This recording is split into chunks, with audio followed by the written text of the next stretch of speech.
네, 오늘 말씀 제목은요, 너도 이와 같이 하라입니다. 따라서 하겠습니다. 너도 이와 같이 하라. 한 번 더. 너도 이와 같이 하라. 한 번 더. 너도 이와 같이 하라. 네, 오늘 이 말씀을 가지고 함께 은혜를 나누도록 하겠습니다. 오늘 본문이 이제 25절부터인데요. 바로 위에 21절에 보시면 벌써 2주 전이죠. 2주 전에 예수께서 성령으로 기뻐하셨다, 이런 말씀이 등장하죠. 이 성령으로 기뻐하셨다라고 하는 이 단어가 아갈리아오라는 헬라어라고 말씀드렸고요. 이 뜻이 기뻐 날뛰다, 또 미칠 듯이 기뻐하다, 이런 뜻이라고 말씀을 드렸습니다. 예수님이 그냥 너무 기쁘신 거예요. 그냥 미쳐서 날뛸 정도로, 그냥 미칠 듯이 그냥 환장할 정도로 그냥 좋은 거예요. 너무너무 좋아서. 근데 왜 예수님이 이렇게도 좋아하신 거죠? 왜요? 둘씩 전도하라고 짝지어 보낸 이 70인 전도대 제자들이 예수님의 이름의 권위와 능력을 사용하고 예수님이 하나님이심을 임상적으로 경험했으니 이제 어느 누구도 이 예수님이 하나님이시라는 것을 부인할 수 없도록 확실하게 인식이 되었으니 기뻐하셨던 것입니다. 뱀과 전갈을 잡는 것보다, 귀신이 항복하는 것보다 더 기쁜 것이 제자들이 확실하게 예수 그리스도를 하나님으로 알고 고백하게 된 것이 기뻤던 것이에요. 사도 바울은요, 이 기쁨을 빌립보서 3장 8절 9절에서 이렇게 표현해요.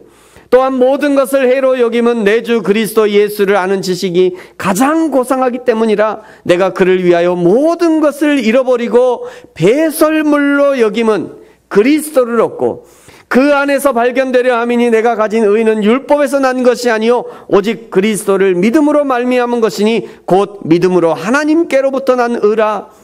예수 그리스도를 아는 지식이 세상에서 가장 고상하다는 거예요. 그리스도를 아는 지식과 비교해보면 다른 모든 것은 똥덩어리와 같다는 겁니다. 똥덩어리와 같대요. 배설물과 같대요.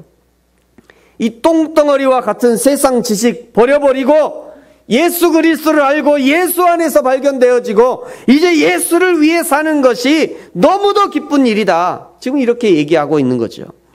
저와 여러분에게도 이 사도 바울의 신령한 기쁨이 충만하게 있기를 축복합니다. 이렇게 하나님을 알아가는 것이 세상에서 가장 기쁜 일이라는 것을 말씀하시자 제자들이요, 요한복음 6장 28절에서는 제자들이 이렇게 예수님께 질문해요. 예수님, 그러면 우리가 어떻게 하면 그렇게도 기쁜 하나님의 일을 할 수 있습니까? 이렇게 질문했더니 예수님께서 29절에 이렇게 대답하셨습니다. 예수께서 대답하여 가라사대 하나님의 보내신 자를 믿는 것이 하나님의 일이다. 하나님이 보내신 그를 믿는 것, 그것이 곧 하나님의 일이다. 창조주 하나님을 믿는 것이 하나님의 일이다 말씀하신 겁니다. 그것이 하나님이 가장 기뻐하시는 일이라는 거예요. 예수님을 나의 유일한 구원자로 믿으십시오. 그것이 하나님을 기쁘시게 하는 일이 되는 것입니다. 오늘 지금 내 곁에 계시며 말씀을 깨닫게 하시는 성령 하나님을 믿는 것, 그것이 여호와 하나님을 가장 기쁘게 할 수 있는 그런 일이라는 거예요. 오늘 25절은요, 성령으로 기뻐하시는 예수님의 말씀을 듣고 어떤 율법 교사, 어떤 율법학자가 시기하는 마음으로 예수님께 질문한 기록을 기록하고 있어요. 마태복음 22장 35절에도 같은 기사가 기록되어 있는데요. 여기는 한 율법학자가 예수님을 시험했다 이렇게 기록하고 있고요. 마가복음 12장 28절 이하에도 있는데 여기서는 서기관 중 한 사람이 마침 예수를 무시하는 투로 예수님께 질문했다 이렇게 기록하고 있어요. 오늘 25절에 율법 교사가 예수님께 묻습니다. 선생님, 그러면 내가 무엇을 하여야 영생을 얻을 수 있습니까? 선생님, 내가 무엇을 해야 영생을 얻을 수 있습니까? 사실 여기 영생이라고 하는 이 중요한 이슈가 정말 궁금해서 그것을 알아야겠다는 간절함이 있어서 묻고 있는 것이 아니에요. 그저 많은 사람들이 예수라는 사람을 따라다니고 있고 어떤 사람은 예수를 향해서 메시아라고 얘기를 하니까 그래도 내가 이스라엘의 율법학자가 아닌가, 내가 율법에는 박사가 아닌가 생각을 하고서는 마치 시험이라도 하는 듯이 묻고 있는 거예요. 여러분, 우리도 하나님 앞에 나아가지만 이런 자세로 나가고 있지 않은지 잘 살펴야 합니다. 이래봐도 내가 목사 아닌가? 이래봐도 내가 공부할 만큼 공부한 사람 아닌가? 이래봐도 내가 외국물 좀 먹었지 않은가? 이래봐도 내가 신앙생활 할 만큼 한 사람 아닌가? 내가 저보다는 더 알걸? 이런 마음으로 하나님 앞에 나아가서는 곤란해요. 예수님이 그 마음을 아시고는 오히려 되물어요. 26절입니다. 우리 26절은 같이 한번 읽어볼까요? 시작. 예수께서 이르시되 율법에 무엇이라 기록되었으며 내가 어떻게 읽느냐? 그래? 그러면 내가 아는 대로 율법에는 무엇이라고 기록되어 있지? 너는 그것을 어떻게 읽고 있어? 너는 율법에 기록된 걸 알고 있지? 너 그걸 어떻게 네가 받아들이고 있니? 이렇게 묻고 있는 거예요. 그랬더니 율법학자가요, 옳았구나. 이것은 나의 아주 전공이 아닌가? 그러면서 구약 신명기 6장 5절에 하나님이 모세에게 십계명을 수여하시기 전에 마치 율법의 요약편으로 주신 것 같은 말씀을 답으로 내어놓습니다. 그것이 이제 27절이에요. 27절도 같이 한번 읽겠습니다. 시작. 대답하여 이르되 내 마음을 다하며 목숨을 다하며 힘을 다하여 뜻을 다하여 주 너의 하나님을 사랑하고 또한 내 이웃을 내 자신같이 사랑하라 하였나이다. 아멘. 이 율법학자가 그냥 의기양양하고요, 그냥 목에 힘을 팍 주고 그냥 뻐기면서 말이죠. 내가 그걸 알지. 내가 그걸 알아요. 내 마음을 다하고 목숨을 다하고 힘을 다하여 뜻을 다하여 주 너의 하나님을 사랑하라 했죠. 또 내 이웃을 내 몸같이 내 자신같이 사랑하라 이렇게 말했죠. 이 율법학자가 이것을 말하면서 속으로 그냥 얼마나 기뻤을 거예요. 그러면서 예수님을 얼마나 비웃었겠어요. 예수, 결국 당신의 수준이라는 게 이 정도밖에 아니었어. 질문하는 거 보면 아주, 당신이 나에게 질문하는 그 수준을 보니까 당신 별거 아니구만. 그러면서 속으로 아주 웃었을 거예요. 아무것도 아니네, 저 사람은 그냥. 메시아라고 사람들이 따라다니면서 뭐 난 또 별거 있는가 했더니 질문 한번 해보니까 그냥 별거 아니네. 아마 이 율법학자가 이러고 있었을 겁니다. 그때 예수께서 이 사람이 전혀 생각해보지도 못했던 한마디를 던지십니다. 그것이 28절이에요. 우리 같이 한번 28절도 읽겠습니다. 시작. 예수께서 이르시되 대답이 옳도다. 이를 행하라. 그러면 살리라 하시니. 사실은 자신이 대답을 해놓고요, 이것으로 이제 게임 끝인 줄 알았는데 예수님이 비수와 같은 한마디를 던지신 거예요. 내가 정말 정답을 아는구나. 그렇다면 내가 아는 대로 행해라. 사실은 역으로 지금 질문하고 있는 거예요. 내가 지금 하나님을 사랑하느냐? 내가 하나님을 사랑하니? 너의 목숨을 다해서 하나님을 사랑했니? 너의 힘을 다해서 하나님을 사랑했어? 너의 온 마음을 다해서 하나님을 사랑했느냐? 여러분, 사랑함에 만족함이 있을까요? 사랑함에 한계가 있을까요? 사랑함에 어떤 기준이 있겠습니까? 정말 사랑하는 사람은 사랑해도 부족함을 느끼는 거죠. 정말 사랑하면 사랑할수록 사랑에 대한 갈증을 느끼는 것이 정상인 거예요. 정말 하나님을 사랑했다면 어떻게 내가 그 하나님에 대한 사랑을 문자적으로 떠벌릴 수 있는가? 예수님이 지금 그걸 묻고 있는 겁니다. 지금 그것을 예수님이 묻고 있는 거예요. 이 율법학자에게 말이죠. 제가 지난주에 월요일에 서울의 충현교회를 갔다 왔어요. 충현교회가 얼마나 웅장한지요. 대한민국에서도 아주 유명한 건축으로도 유명한, 건축 건물로도 굉장히 유명한 건물입니다. 저 건물이. 그것도 강남 한복판에 있어갖고요, 으리으리해요. 들어가는데 압도가 돼요. 압도가 돼요. 얼마나 멋진데. 저것이 화감일까요? 대리석이라고 하니까 저런 거를. 요즘에는 저렇게 짓자 해도 못 지을 것 같아요. 너무 멋져요, 건물이. 제가 일본 선교 모임 이렇게 설교하러 다녀왔는데요. 그 교회 화장실을 갔더니 화장실이요, 저 광천터미널 화장실에 있는 것만큼이에요. 화장실이 얼마나 넓고 그냥 수백 개가 있는 것 같아요. 얼마나 멋진지 화장실이. 와, 수백 개는 아닙니다. 아니요. 수백 개가 될 수도 있어요. 왜 그러냐면 각 층마다 있으니까요. 각 층마다 최소 40개는 있었어요. 제가 보니까 세어봤더니요. 남자 좌변기, 소변기가 한 15개 정도 있었고, 또 이제 그 대변하는 데도 있고요. 그러니까 그게 남녀가 있고, 각 층마다 이게 있잖아요. 그러니까 생각해보면 한 수백 개 될 것 같아요. 화장실만. 근데 들어가서 봤는데, 근데 그것이 감동된 것이 아니라 그 화장실에 갔더니 아주 조그맣게 멋진 구절이 하나 붙어 있었는데 그 구절이 제 마음에 참 감동이 됐어요. 이런 구절이었어요. 진정한 사랑이란 10개를 주고도 1개를 더 못 줘 안타까워하는 그 마음이 진정한 사랑이다. 진정한 사랑이란 10개를 주고도 1개를 더 못 줘 안타까워하는 마음, 그 마음이 진정한 사랑이래요. 여러분 그렇지 않습니까? 사랑해보면, 진짜 사랑하면 10개를 다 죽어도 하나 더 못 줘서 아까워하는 거, 그것이 사랑인 거죠. 예수님의 이 질문, 하나님을 사랑하느냐는 이 질문에 대해서 가장 정답에 가까운 대답이 베드로의 대답이 아닐까 생각합니다.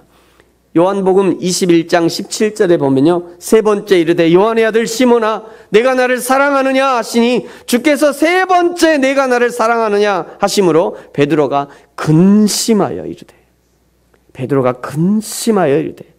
주여 모든 것을 아시오매 내가 주를 사랑하는 줄을 주께서 아시나이다.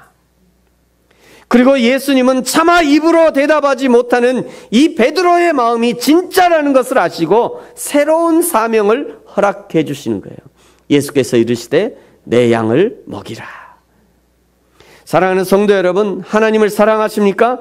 내 마음을 다해, 내 목숨을 다해, 내 힘을 다해 여호와 하나님을 사랑하십니까? 계속해서 여호와 하나님을 사랑하는 그 사랑에 머무르십시오. 이 여호와 하나님과의 사랑의 관계에 그 어떤 것도 끼어들지 않도록 주의하셔야 합니다.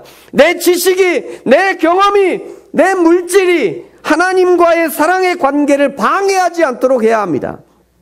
여호와 하나님을 진심으로 사랑한다고 고백하는 저와 우리에게 베드로에게 주셨던 동일한 사명을 우리에게 주실 거예요. 내 양을 먹이라. 내 앞에 있는 사람에게 하나님의 진리의 말씀을 전달하는 것, 그것이 하나님의 양을 먹이는 것입니다. 내 옆에 있는 사람에게 더욱 신앙의 열심을 갖도록 격려하는 것, 그것이 하나님의 양을 먹이는 거예요. 함께 섬기는 교회가 더욱 양적으로 질적으로 성장할 수 있도록 협력하고 헌신하는 것, 그것이 하나님의 양을 먹이는 일이 되는 것입니다. 그것을 위해서 저와 여러분을 부르신 거예요. 그것을 위해서 하나님을 사랑하도록 한 것입니다. 베드로가 진심으로 예수님을 사랑한다는 것을 확인하신 예수님께서 우리의 진심을 보실 수 있도록 그렇게 여호와 하나님을 사랑하는 저와 여러분이 되어지기를 축복합니다. 그러나 오늘 이 율법학자는요, 아직 깨닫지 못한 것 같아요. 그래서 이번에는 이 율법학자가 내 이웃이 누굽니까? 이렇게 예수님께 질문합니다. 이 질문하는 율법학자에게 예수님께서 한 예화를 드시면서 참 이웃이 누구인가를 설명해 주셔요. 그것이 이제 30절부터 36절까지 우리가 잘 아는 선한 사마리아인의 비유입니다. 어떤 사람이 예루살렘에서 여리고로 내려가다가 거기 내려간다라고 하는 것은 예루살렘에서 이스라엘 백성들의 의무인 제사를 마치고 이제 다시 고향으로 내려가는 것이죠. 그러니까 이 강도 만난 사람은 이방인이 아니라 정상적인 이스라엘 사람이라는 거예요. 하나님을 예배하고 돌아가는 길에 강도를 만난 거예요. 이거 중요합니다, 여러분. 하나님을 예배하고 돌아가는 길에 강도를 만난 거예요. 여러분, 은혜 받고 무단횡단하면 안 돼요. 예배하고 돌아가다가 강도를 만날 수 있어요. 여러분, 우리도요, 하나님 앞에 예배하고 은혜 충분히 받고 교회 가다가 집에 가다가 어려운 일 당할 수 있어요. 아, 그러면 또 사람들이 아니 금방 하나님 은혜 주셨는데 왜 또 이런 시험이 오냐고. 아, 그럴 수 있어요. 그냥 그럴 때는 그냥 그럴 수 있다 이러시면 돼요. 근데 그런 일 당하지 않기 위해서 여러분, 은혜 받고 집에 갈 때 무단횡단 하시면 안 돼요. 은혜 받고 더 조심해서 가요. 더 조심해서. 더 주었습니다. 막 그 은혜 지키기 위해서. 제가 가끔 얘기하죠. 대한민국 교회에는 어디 가면 은혜가 제일 많이 쌓여 있다고요? 예? 주차장에 제일 많이 쌓여 있대. 왜 그래요? 은혜 받고 나서 주차장에서 차 빼라 안 빼냐 왜 빼냐 이러면서 거기서 싹 쏟아내는 은혜를. 그래서 주차장에 가면 은혜가 제일 많이 쌓여 있대요. 그러시면 안 된다고요. 그러시면 은혜 받고 나서 과속 운전을 하고 불법 행하는 거 안 돼요. 안 되는 일입니다. 오늘 이 백성이 은혜 받고 돌아가는 길에 강도를 만난 거예요. 거의 죽을 지경이 되었어요. 옷마저도 빼앗기고 홀라당 벗겨가지고 그냥 피투성이가 된 사람을 길가에 버려두고 가는 겁니다. 먼저 31절에 먼저 한 제사장이 그 길을 내려가다가 발견합니다. 그러나 그는 그냥 지나갑니다. 어떻게 이 사람이 제사장인 것을 아느냐면 그가 제사장 복장을 하고 있었기 때문에 아는 거죠. 그죠? 제사장 복장을 하고 있으면 안 했으면 그냥 한 사람이 그냥 지나갔다 이랬을 건데 그가 제사장 복장을 하고 있었기 때문에 그가 제사장인 것을 아는 거예요. 이 사람이 왜 그냥 지나갔을까요? 아마 피투성이가 된 사람을 돕다가 자기의 거룩한 제사장 의복에 피라도 묻으면 어찌하나 하고 걱정을 했을지 모를 일입니다. 두 번째 32절에 한 레위인이 지나갑니다. 이 레위인도 피하여 지나갔다 이렇게 기록하고 있어요. 레위인은 생각을 했을 거예요. 내가 레위인 아닌가? 나는 시체를 만져서는 안 되지. 혹시 저 사람이 이미 죽은 사람이면 나는 하나님의 정결 의무를 위반하는 것이니 안타깝지만 나는 하나님을 위해서 그냥 지나가야겠네 하고 지나간 겁니다. 33절에 드디어 사마리아인이 지나갑니다. 그는 여행 중이었다 이렇게 기록하고 있어요. 여기 여행하니까 우리처럼 멋지게 차려입고 캐리어 끌고 뭐 유럽이나 동남아로 여행하는 그런 것이 아니라 생계를 위한 사업으로 무역을 하든지 아니면 어디 좋은 직업이 없는가 하고 직업을 찾기 위해서 여행을 가는 사람이든지 아니면 단순하게 그 주인의 심부름을 하고 있는 그런 사람이었을지도 모르겠습니다. 그러다가 이 강도를 만난 사람을 발견한 거예요. 사마리아인이 생각했을 겁니다. 지금 나는 내 코가 석자지만 나보다 이 사람의 생명이 더 중요하지 않겠나. 결국 이 사마리아인이 자신도 바쁜 와중에 먼저 이 강도 만난 자를 거두어 치료해주고 주막에 맡겨둡니다. 그리고 신신당부해요. 잘 돌봐주시고 반드시 이 사람을 살려주시오. 그리고 2 데나리온의 비용을 내면서 더 들면 내가 돌아오는 길에 갚겠습니다. 이렇게 하고 돌아갑니다. 예수님이 율법학자에게 이제 묻는 거예요. 예수님이 강도 만난 자를 봤지만 자기 옷에 피 묻을까봐 그냥 지나친 저 제사장, 저기 가고 있는 저 제사장. 두 번째, 강도 만난 자를 봤지만 하나님 앞에 정결함을 유지하기 위해서 예배의 품위와 권위를 지키기 위해서 그냥 지나친 저 레위인.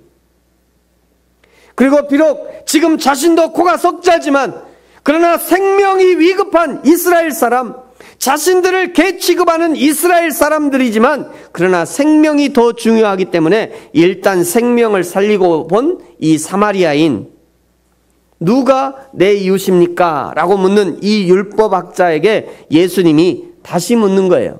36절입니다. 여러분 같이 한번 읽겠습니다. 36절 시작. 내 생각에는 이 세 사람 중에 누가 강도 만난 자의 이웃이 되겠느냐? 아멘. 37절에 이제 율법학자가 대답해요. 자비를 베푼 자니이다. 그리고 예수님이 아주 짧은 답을 율법학자에게 내어줍니다. 아주 짧은 답. 예수님이 들려주시는 이 대답은 단순히 율법학자에게만 주시는 대답이 아닙니다. 이 시대 예수 그리스도를 믿는 모든 사람에게 주시는 말씀이에요. 사랑이 식어져 냉랭해져가는 시대를 향한 예수님의 처방전인 것이에요.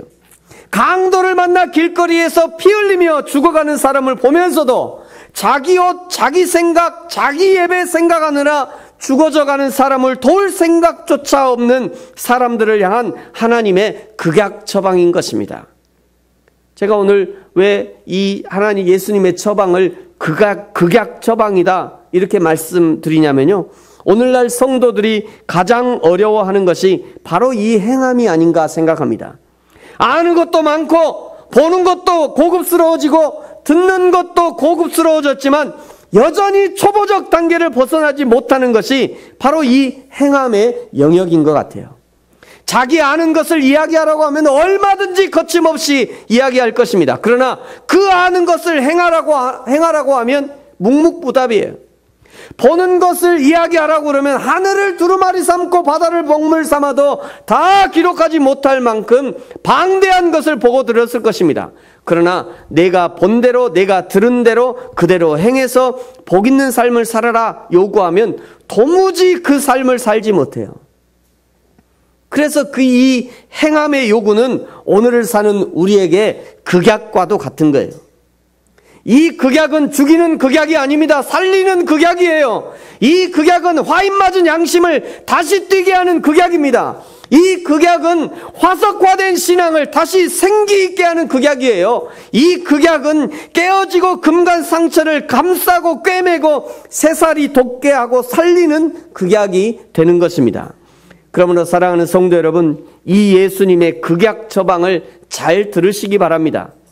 여러분, 저를 따라서 같이 예수님의 처방을 읽어보겠습니다. 가서 너도 이와 같이 하라. 다시 한번요. 가서 너도 이와 같이 하라. 사랑해야 한다는 것을 알면 아는 만큼 사랑하라는 겁니다. 섬겨야 한다는 것을 안다면 아는 만큼 섬기라는 거예요. 순종해야 된다는 것을 안다면 아는 만큼 순종하래요. 헌신해야 한다는 것을 안다면 아는 만큼 헌신하라는 것입니다. 용서하라는 하나님의 말씀을 읽고 들었다면 이제 실제 용서하라는 거예요. 내일로 미루지 마십시오. 오늘 해야 합니다. 오늘 나의 신앙의 심장이 뛰게 해야 돼요. 오늘 나의 삶 속에 희망의 새싹이 돋아나게 해야 되는 것입니다. 이것이 진짜 믿음이에요. 다시 한번 저를 따라 함께 예수님의 처방을 읽고 마치도록 하겠습니다. 저를 따라 읽겠습니다. 가서 너도 이와 같이 하라. 다시 한번요. 가서 너도 이와 같이 하라. 기도하겠습니다.